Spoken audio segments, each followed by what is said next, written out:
Fala Físio, beleza? Estamos aqui para mais um episódio do Fala Físio Podcast.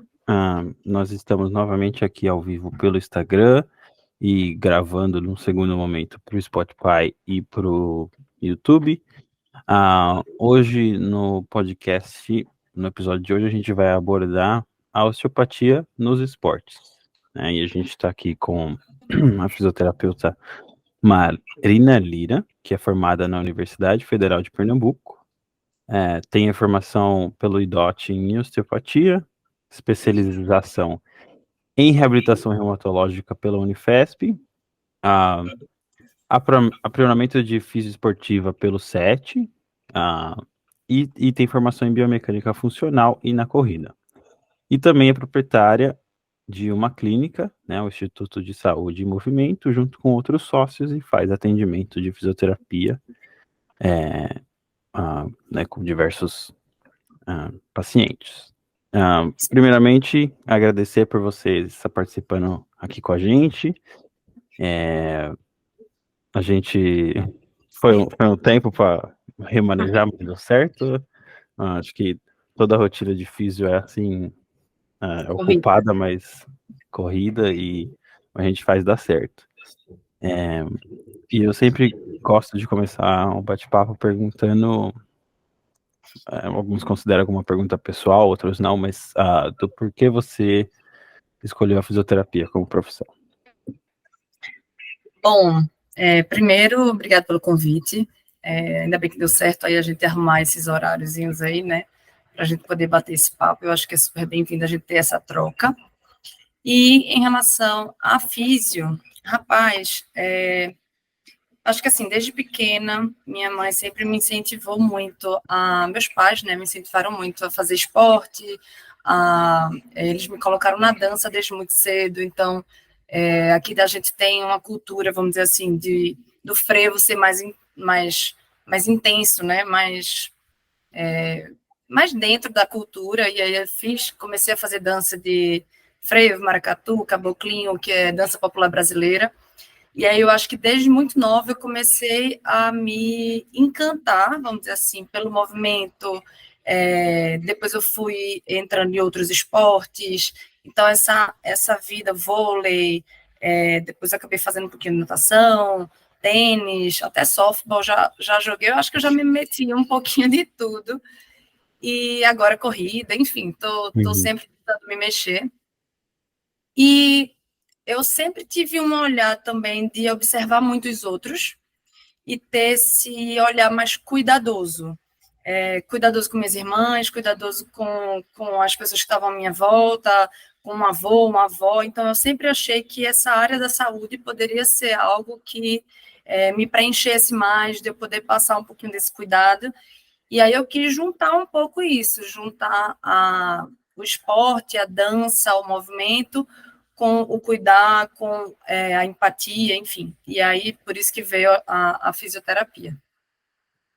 Certo, acho que para mim foi a mesma coisa, eu sempre tive esse envolvimento com esporte, é, geralmente o coletivo, e mesma coisa, eu sempre tinha em cabeça que era educação física, porque é aquela ideia inicial que você tem, mas aí comecei a pesquisar e vi que a fisioterapia podia me dar mais campos de atuação, principalmente com esporte.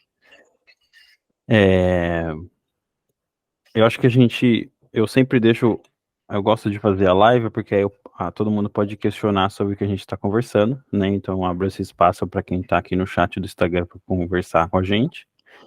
É, mas eu já vou dar início nos tópicos que eu tinha separado, né? Acho que a pergunta maior que principalmente eu tenho né, que acho que é interessante a gente começar, é o que é, de forma geral, a osteopatia. Então, vamos lá.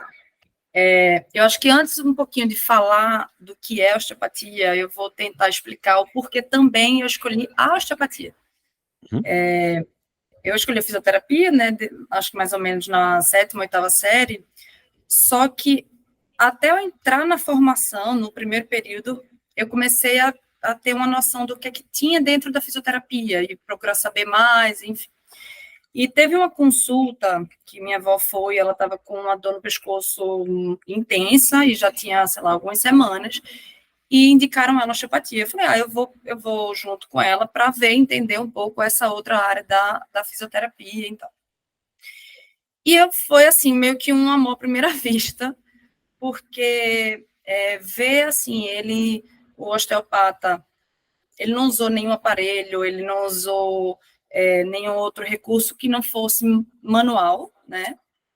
E ela saiu de lá muito bem, assim. Minha avó, na época, acho que ela tinha, sei lá, 70 e alguma coisa, e ela saiu muito bem, de uma única consulta. Eu falei, caramba, eu conhecia a fisioterapia mais convencional, que era aquela fisioterapia que talvez passasse um pouco mais tempo, talvez dependendo da abordagem, do tratamento, mas assim, ela saiu já na primeira consulta bem, para mim aquilo ali era uma surpresa. Hoje eu vejo que não é uma regra, tá? Assim, tá longe de ser isso, de ser apenas uma consulta, muitas vezes as pessoas chegam nessa expectativa, mas eu inclusive queria até quebrar um pouco essa expectativa, mas acontece, dependendo do caso, dependendo da queixa, e dessa queixa ela melhorar com poucas consultas, realmente.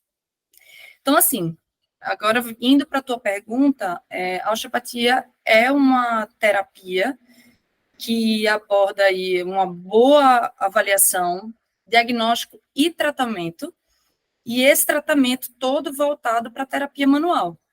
Então, é um tratamento que a gente realmente não usa de outros recursos, como aparelhos de eletroestimulação, não usa de exercícios, não usa de nenhum outro recurso, a não ser as mãos.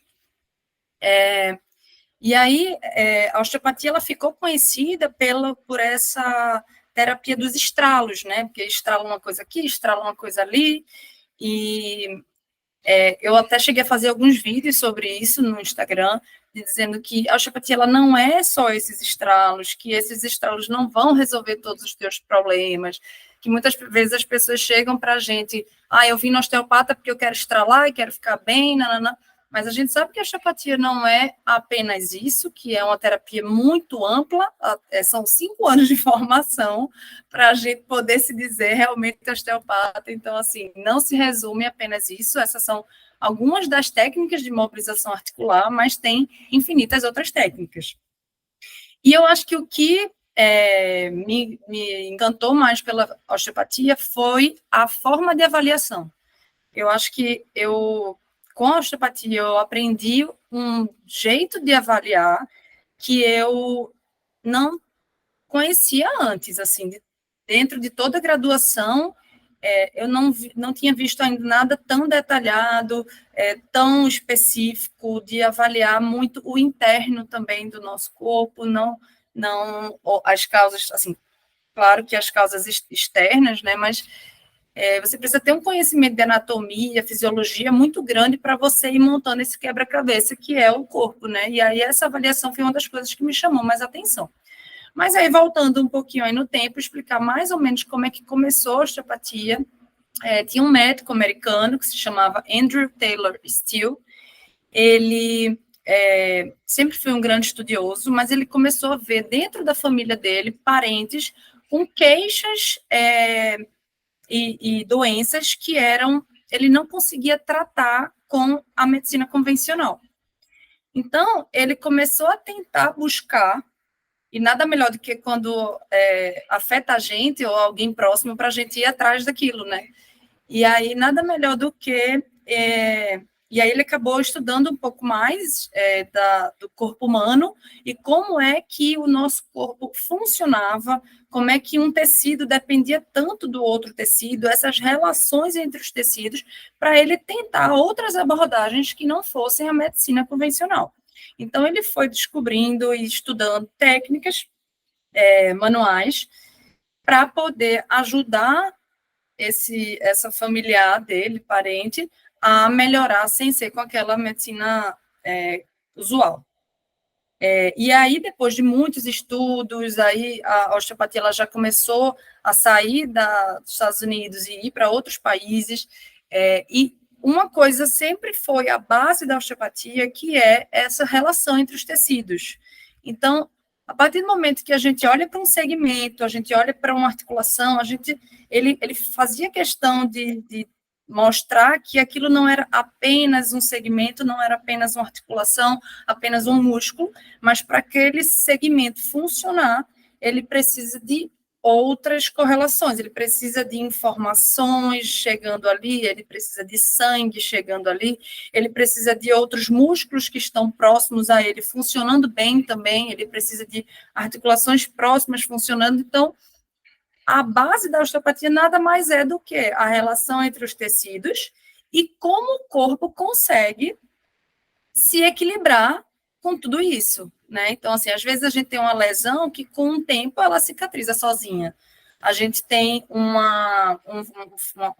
pequeno trauma que com o tempo ele cicatriza sozinha, porque o nosso corpo ele tem essa capacidade de se curar, né? De gerar homeostase, de poder ter esse equilíbrio.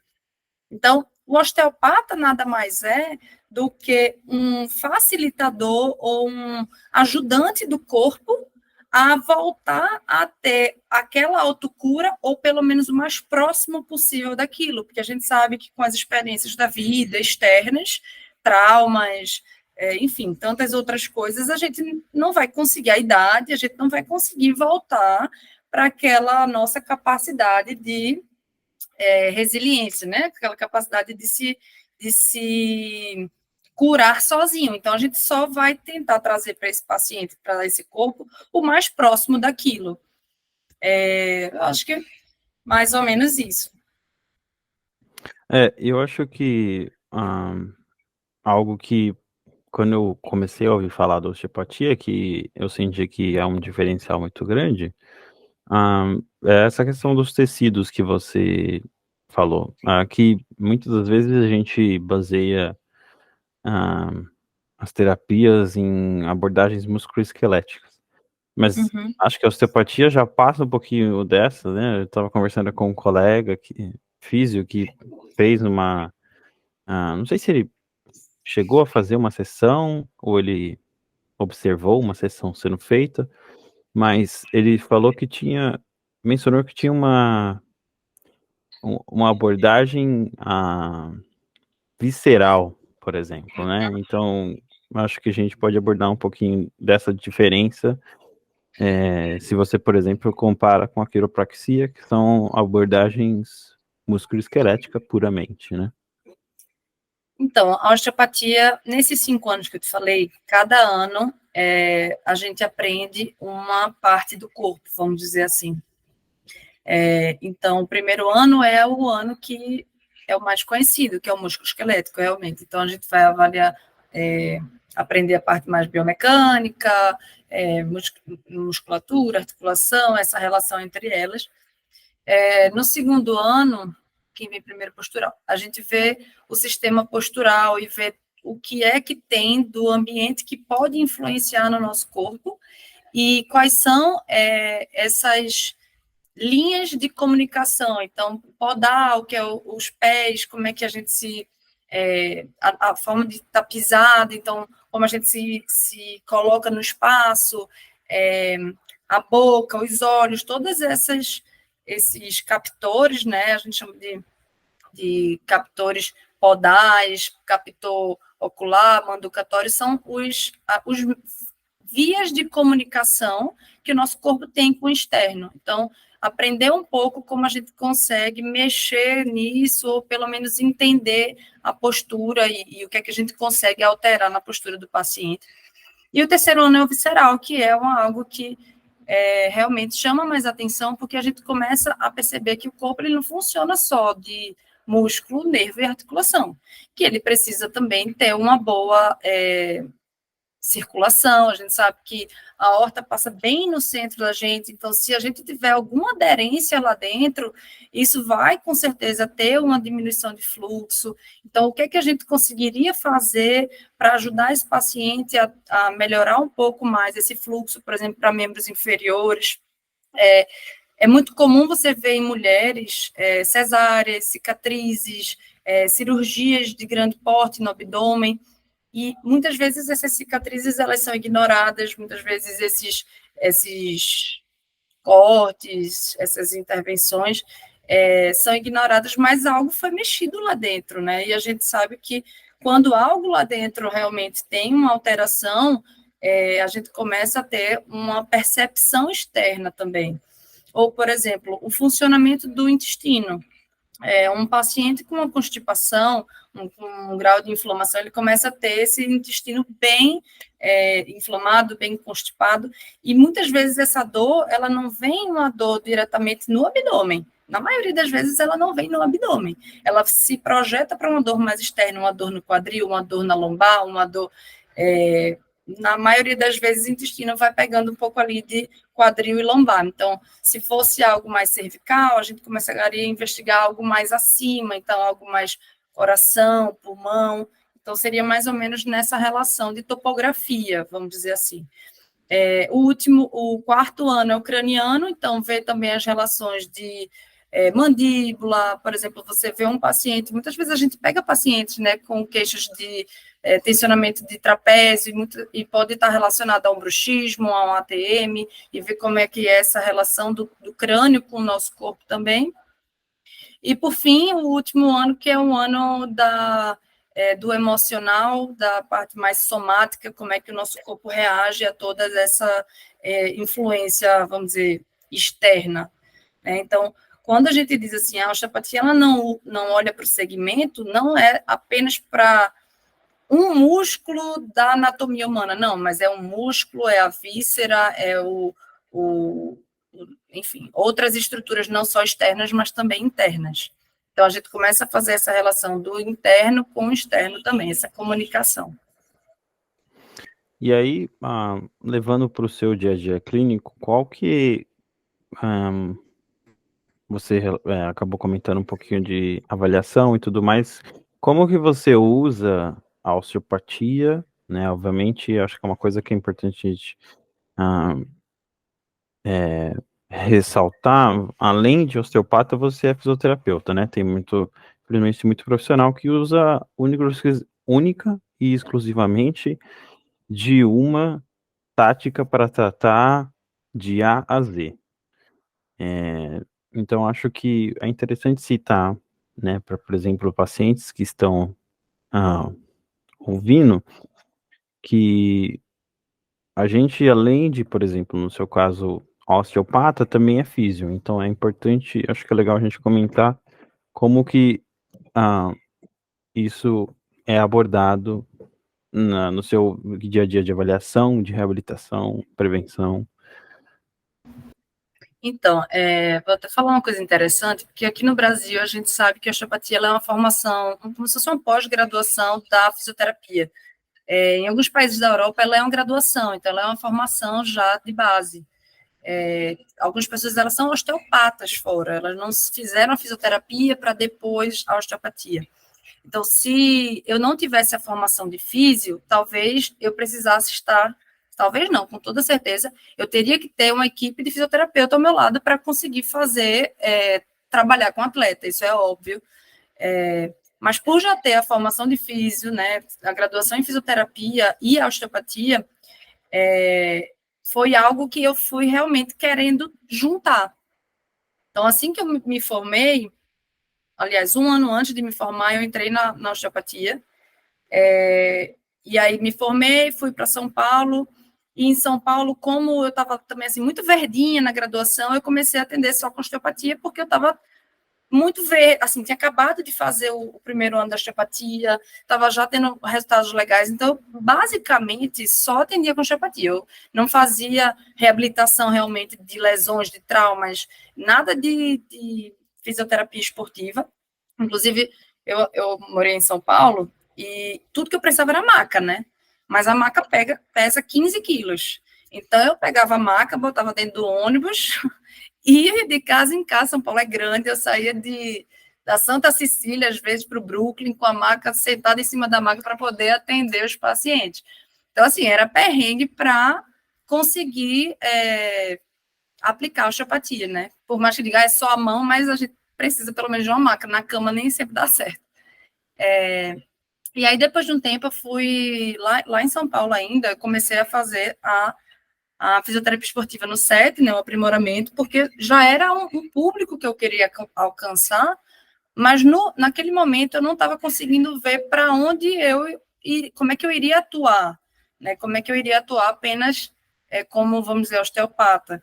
Eu disse, não, eu preciso entrar um pouco mais no mundo do esporte, eu preciso entrar um pouco mais no mundo da biomecânica para ver como é que eu consigo fazer para juntar essas duas formações. Porque da mesma forma que eu sempre fui muito... gostei muito da osteopatia e da abordagem da osteopatia, eu também queria voltar para aquela área de esporte que me fez escolher a fisioterapia desde o início, né? Então, quando eu comecei a fazer a fisioesportiva, eu comecei a ver que, assim, a osteopatia, inclusive até tive algumas pequenas frustrações internas, vamos dizer assim, que ela sozinha ela não iria resolver muita coisa, que as lesões de trauma, as lesões ortopédicas, as lesões de, vamos dizer, as tendinites do esporte, elas não seriam resolvidas apenas com a osteopatia, e a gente vê isso cada vez mais nas pesquisas. Então, rolou um choque ali interno de eu fazer, e agora, o que é que eu vou fazer? Né? Tipo, como é que eu vou juntar as duas coisas, porque às vezes você precisa de 1 hora de osteopatia para tratar um paciente. Muitas vezes é difícil você chegar no objetivo que você quer com 20 minutos e depois já seguir para exercício. E aí foi aí que eu falei, não, eu preciso arrumar um jeito, porque eu começava a ver uma resposta rápida nos atletas. O atleta só com exercício, ele também tinha um resultado legal, mas quando eu preparava ele para receber aquele exercício, ele respondia melhor. E aí eu comecei a fazer os tratamentos hoje, dividindo exatamente o início do tratamento como se fosse o início, meio e fim de tratamento. Então, eu começo esse atendimento com uma abordagem mais manual mesmo, uma abordagem mais de osteopatia, preparando esse corpo, tirando as sobrecargas. Depois eu até explico um pouquinho melhor como é que eu faço, mais ou menos, com alguns casos, que aí acho que facilita a gente entender como é que faz essa relação dos tecidos. E aí... Eita, me perdi agora um pouquinho. Na relação dos tecidos... Sim, que eu queria tratar os atletas. Eu começo com a osteopatia e depois eu entro começo a introduzir os exercícios, porque esse paciente já começa a se sentir um pouco mais seguro, e aí, por fim, eu já não faço mais praticamente nada de fisioterapia, de osteopatia, eu foco realmente nos exercícios, na biomecânica, no retorno ao esporte, enfim.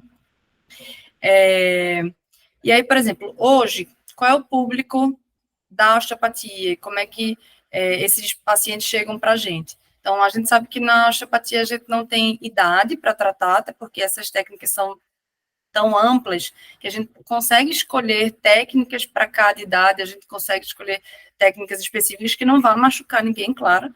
Né? Não vou fazer uma técnica de estralo, por exemplo, num paciente idoso, mas você consegue manejar aí com a cartela de opções que a osteopatia te permite. E hoje, o que é que chega mais, assim, como eu tenho muito essa visão também voltada para a corrida, acaba chegando muitas lesões voltadas para a corrida. Então, uma síndrome do trato iliotibial, uma canelite, uma tendinite de glúteo, uma tendinite de calcâneo, de tornozelo.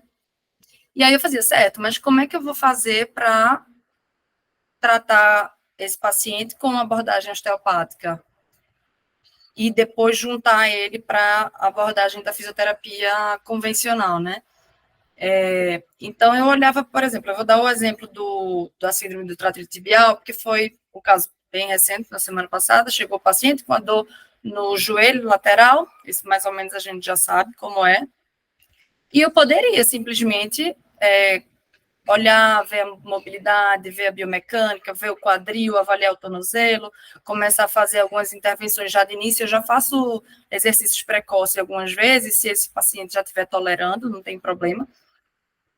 Mas se por acaso eu gastar, vamos dizer assim, de um tratamento com 10 sessões, 2 sessões para reorganizar um pouquinho aquele corpo, para poder diminuir a sobrecarga daquele joelho, para mandar mais informação neural, para mandar uma circulação um aporte sanguíneo um pouco melhor, para ver como é que está a qualidade desse músculo.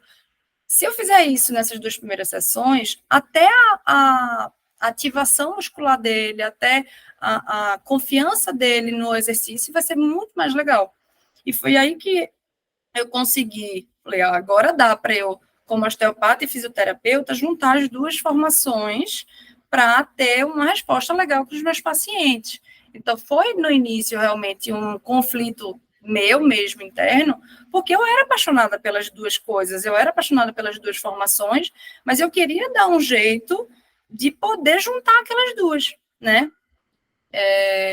Então, hoje, mesmo vindo para mim um trauma, eu faço de tudo para tentar entender o que é que eu preciso fazer para aquele segmento funcionar melhor, com aquela visão osteopática e a visão da fisioterapia esportiva.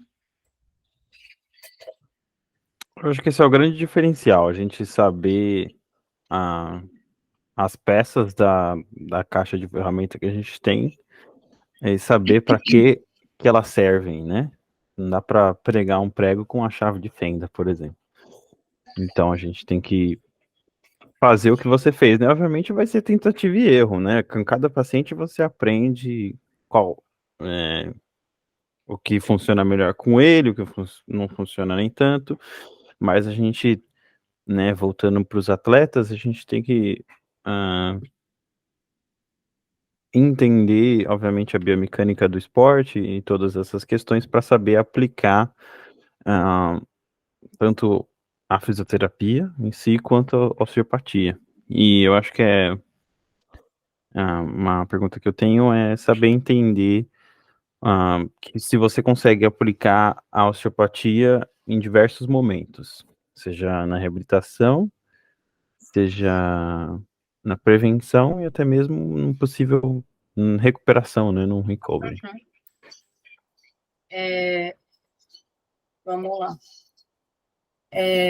No tratamento, vou deixar a prevenção e o pós, né, vamos dizer, um recovery para o final, que é deixar eles, porque eles são um caso mais à parte, assim.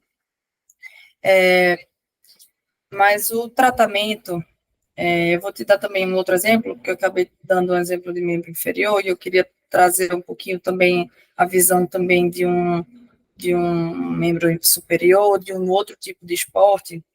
Então, por exemplo, um tratamento de osteopatia para epicondilite.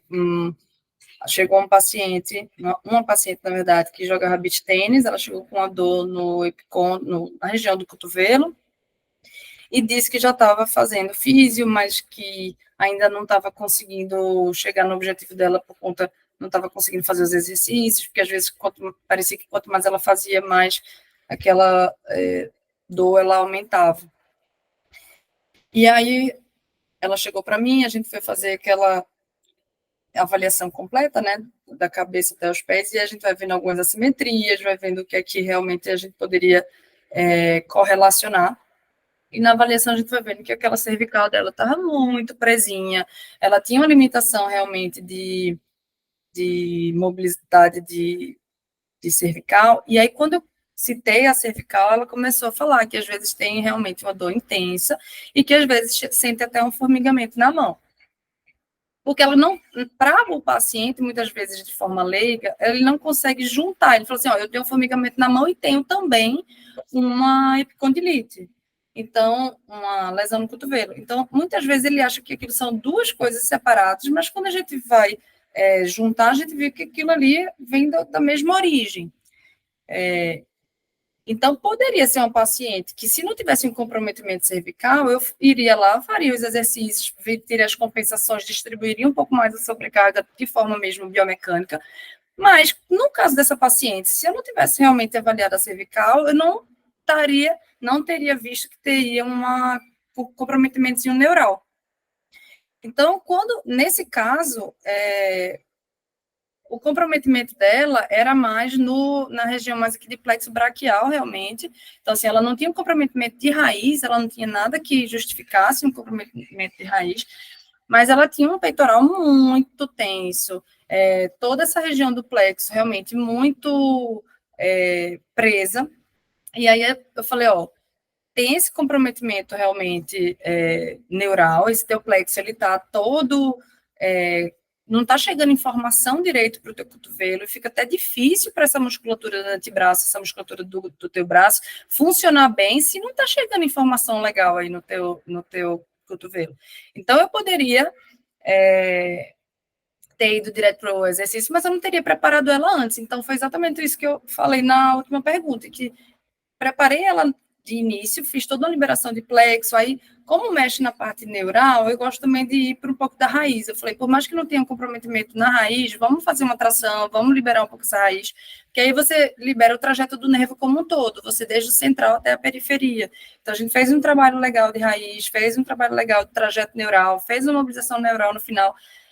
Depois de mais ou menos, acho que umas 3 consultas, ela já estava sentindo uma melhora grande de membro superior, e aí foi quando a gente entrou nos exercícios. Então, hoje ela está comigo, hoje a gente já não está fazendo mais a parte de osteopatia, não faço mais a parte de terapia manual, mas já estou fazendo os exercícios de retorno ao esporte, fazendo com que ela faça os exercícios de forma mais eficiente, mais confiante, mais livre, e aí eu estou fazendo também agora a parte de biomecânica, realmente reestruturando um pouquinho essa escápula e assim por diante. Então, é um complemento que a gente usa mais no início do tratamento, realmente, e que tem tido uma resposta bem legal. E aí, a gente, falando um pouco aí de prevenção e recovery, vem até um grande questionamento, porque a osteopatia, ela é uma terapia que não tem tanta evidência científica, assim, a gente, quando vai para as pesquisas, você vê que tem um déficitzinho ainda de estudo, que a gente estava precisando realmente investir um pouco nisso, mas que quando você vai ver as pesquisas voltadas para a prevenção, você vê que a osteopatia, ela não está dentro desse checklist. Então, assim, quando a gente vem um paciente, olha, Marina, tem um ciclo de maratona, um ciclo de alguma prova que vai fazer, quero me preparar para isso, eu vou precisar focar a prevenção dele nos exercícios, realmente. Mas, por exemplo, esse paciente, ele fez um longão no sábado, precisou puxar um pouco mais, fazer uma velocidade um pouco mais alta, tensionou essa cadeia toda, por algum motivo, vou até dar um exemplo, isso acontece comigo e com alguns pacientes, quando eu corro e fico muito ofegante, eu começo a usar muita musculatura acessória, e aí eu começo a ter um formigamentozinho na mão. Então, assim, eu poderia levar a minha vida seguindo fazendo meus exercícios, mas se a gente intervir, ter essa avaliação de entender que isso que eu estou sentindo, e alguns pacientes que começam a sentir, pode estar vindo também de uma compressãozinha neural, porque eu estou usando muito essa musculatura acessória na corrida, eu posso até chegar a não retardar, mas eu não vou conseguir avançar tão rápido como eu gostaria. Então, esse paciente chega na segunda-feira, eu digo, não, vamos fazer aqui um scan, né? Uma geral, vamos ver qual foi o estrago que teve, para a gente poder dar uma reajustada em tudo. Então, a gente faz as liberações musculares necessárias, faz a mobilização neural necessária e já parte para os exercícios novamente. E o tratamento da prevenção, ele é um tratamento mais esporádico, não é um tratamento que eu vou estar com esse paciente 3 vezes na semana, 2 vezes na semana, como o tratamento. Esse paciente vem para mim, eu faço os ajustes, prescrevo os exercícios e ele vai fazer exercício em casa, sabe? No máximo, eu ainda digo, manda um emoji com um checkzinho dizendo que fez exercício em casa, porque a tarefa de casa é o que realmente vai funcionar. Então, quando eu não tinha um espaço grande para fazer a parte de esporte na clínica, eu fazia isso, eu fazia a sessão de osteopatia, mandava os exercícios para casa e dizia, olha, filma quando chegar em casa, você fazendo, me manda, só para ver se está tudo certinho, mas o que vai realmente sustentar é esse exercício. Então, era como se eu tirasse o paciente daquela fase aguda, o paciente melhorasse, mas quando eu botava ele de novo, às vezes,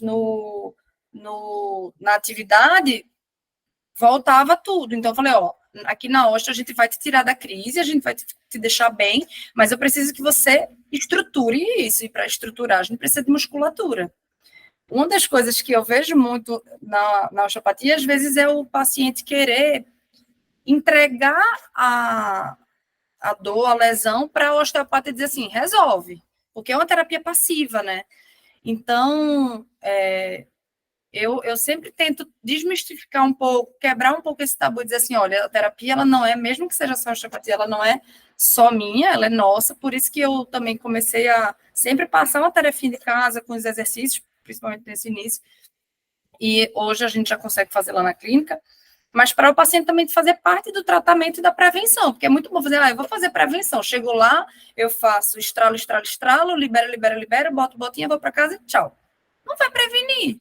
Então, quem acha que a osteopatia ela vai prevenir lesão, ela não vai. Por mais que o tema da live seja osteopatia no esporte, a gente precisa entender que ela sozinha, no esporte, no atleta, ela não é suficiente, ela não é absoluta, tá? Gostaria que fosse, seria muito mais fácil para o paciente ficar lá recebendo uma terapia passiva e ter o resultado do jeito que o exercício traz, mas não dá, né? A gente tem que, o paciente tem que botar a mão na massa. Da mesma forma que não, por exemplo, não aumenta a performance. Né? Ser Exato. passivo. Exatamente. Então, assim, é muito fácil chegar e dizer assim, eu quero, faz uma liberação, terminei a minha corrida, vim fazer aqui um recovery. E aí a gente faz liberação, mas também não é para esperar que no próximo sábado eu esteja com uma velocidade maior do que eu estava no sábado passado, entendeu? Eu preciso entender que na segunda-feira ele vem para mim, eu faço o recovery, mas na quarta-feira ele vai fazer os exercícios de impulsionamento, ele vai fazer os exercícios de amortecimento, de diminuição de impacto, de resposta à carga, fazer os treinos do gesto motor da corrida, enfim, depende do esporte, claro. É porque, claro, que eu puxo mais para a corrida porque é a minha área de atuação e minha área prática, né, também. É a minha tentativa de prática aqui. Mas, como prevenção e recovery, ela tem a sua limitação, tá? Então, eu gosto de fazer esse recovery imediatamente após um treino longo, mas se tiver a oportunidade de atender esse paciente de novo, antes de um aumento de volume, eu atendo de novo com mais tarefinhas de casa para ele ficar fazendo até lá, entende? Todo mundo, o WhatsApp, ele é um ótimo instrumento para você deixar já salvo os vídeos com o paciente. Então, esse fulaninho está fazendo qual? Aí você vai lá na mídia, tal. Então, eu sei que ele está bem encaminhado com os exercícios, está fazendo, estou fazendo. Então, ok, essa sessão a gente faz o recovery. Às vezes eu faço até uma troca. Fez. Então, a gente faz a osteopatia, porque a gente sabe que o exercício vem em primeiro lugar. Tá certo. E aí, pensando nas suas outras formações, qual que é a relação que você faz com a reumatologia? Ou se existe alguma? Hoje, assim que eu me formei, eu entrei lá na Unifesp, em reumatologia, e porque eu via na graduação também um certo medo. Eu tinha esse medo de atender um paciente da reumato, sabe? Desse paciente, sei lá, ter uma alteração sistêmica aqui, porque a gente aumentou um pouco o volume de alguma coisa, e sempre foi um certo tabu. Eu falei, não, então eu tinha alguns contatos aqui em Recife, médicos reumatos, eu falei, eu vou tentar juntar aqui o contato, né, com a formação que era uma formação que eu gostava. E aí, engraçado que na Unifesp era lato sensu, né? Era uma especialização lato sensu, então a gente fazia parte teórica e acompanhava os PGs, o pessoal de pesquisa. E aí eu falei assim, eu venho da osteopatia, né? Tenho uma formação de osteopatia, será que eu posso aplicar algumas técnicas em alguns pacientes e do que a gente atendia? A gente, não, pode atender. Aí foi quando o meu orientador, ele era médico de lá, o reumatologista, ele ficava me chamando de bruxinha. Porque ele falou, você é uma bruxinha, viu? Aí eu disse, mas por que uma bruxinha? Ele disse, porque você bota a mão na barriga da pessoa, não sei o que, depois ela tá fazendo um exercício melhor. Então, assim, eu cheguei a atender um caso interessante lá da reumato era uma paciente que tinha feito uma cirurgia gigantesca no abdômen e eu sempre vi uma restrição abdominal, sei lá, até a movimentação dela não era ampla o suficiente, eu não conseguia ganhar tanto movimento com ela, e a gente sabe que na reumato a gente precisa dessa movimentação o máximo que puder, né, com a graduação correta, mas eu falei, alguma coisa não tá me permitindo. E aí foi quando eu comecei a fazer algumas coisas da osteopatia e a gente estava justamente na época de avaliar, tratar cicatrizes, e aí quando eu pedi para levantar a blusa, ela tinha uma cicatriz enorme no abdômen, enorme. E aí eu comecei a aplicar algumas técnicas também de imobilização dessa cicatriz, de imobilização ali interna, e foi uma paciente que teve assim uma resposta tão legal que eu fiquei com esse apelido de bruxinha, sabe? De uma paciente como são os pacientes do SUS, os pacientes eles ficam lá por muito tempo, né? Renovam os especializandos e eles muitas vezes continuam lá. E era legal poder ver essa melhora. E hoje são os pacientes que eu sei que eu vou precisar mexer no sistema visceral. A gente sabe que na reumatologia a gente tem uma alteração grande, né, sistêmica, principalmente nos graus de inflamação, e essa inflamação muitas vezes depende de uma alimentação, de uma ingestão que ele fez, e aí com essas técnicas de mobilização, não é que eu vou melhorar o peristaltismo do intestino, não é isso, mas eu vou devolver um pouco mais de movimento interno para que a própria fáscia possa melhorar um pouco, possa movimentar um pouco melhor, para que o tecido externo consiga ter uma amplitude melhor. Então, a gente sabe que se essa nossa movimentação, ela não depende só de uma articulação funcionando bem, né? Então, assim, a gente não consegue fazer mais nada. Posso tentar fazer uma extensão aqui de tronco que não vai me travar de alguma forma. Então, qualquer cicatriz abdominal, ela tem uma restrição importante, ou qualquer inflamação, ou qualquer aderência abdominal, a gente sabe que vai gerar essa restrição. Então, esses, para mim, são os pacientes que mais têm uma resposta legal com o sistema visceral, com as mobilizações do sistema visceral. Com certeza, acho que a gente já entra para uma abordagem mais menos focal, assim, mais ampla do corpo humano, né? É isso. Com algum tipo de acometimento. E aí você mencionou esse caso com o médico, eu ia perguntar também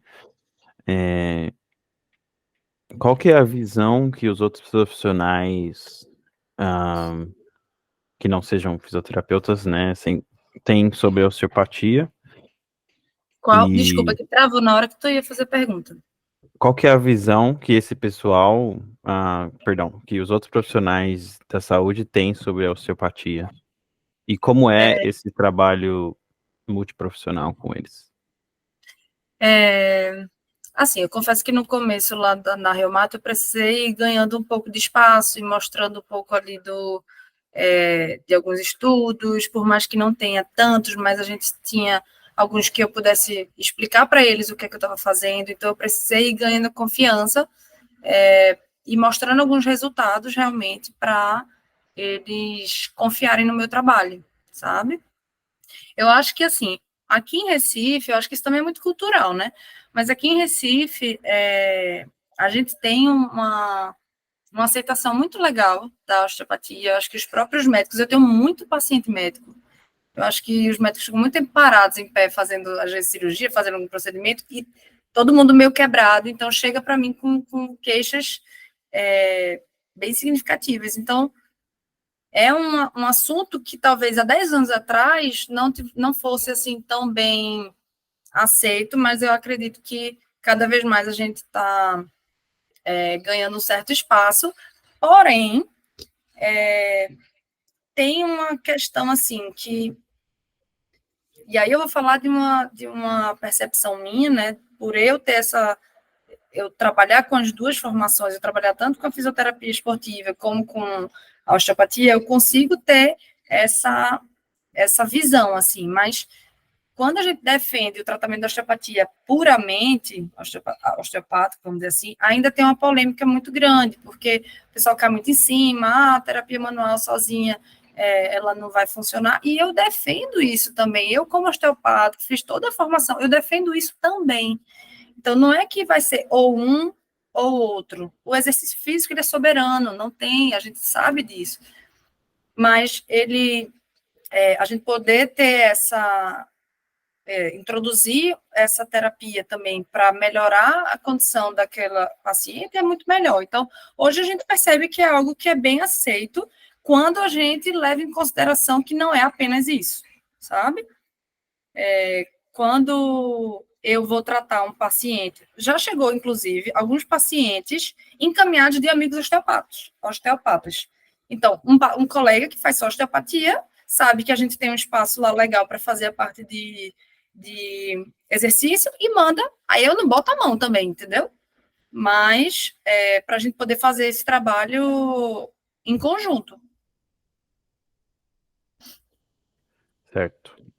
E acho que para a gente finalizar, acho que foi algo que a gente abordou mais no começo. Para você que tem esse conhecimento osteopático e os profissionais que, depois desse episódio,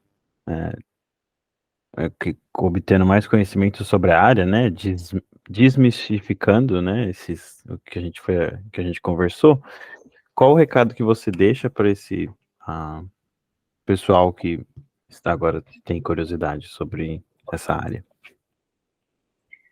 Bom, eu acho que qualquer formação, né, você precisa ter um olhar crítico, qualquer um que seja a osteopatia, seja, enfim, qualquer outra formação.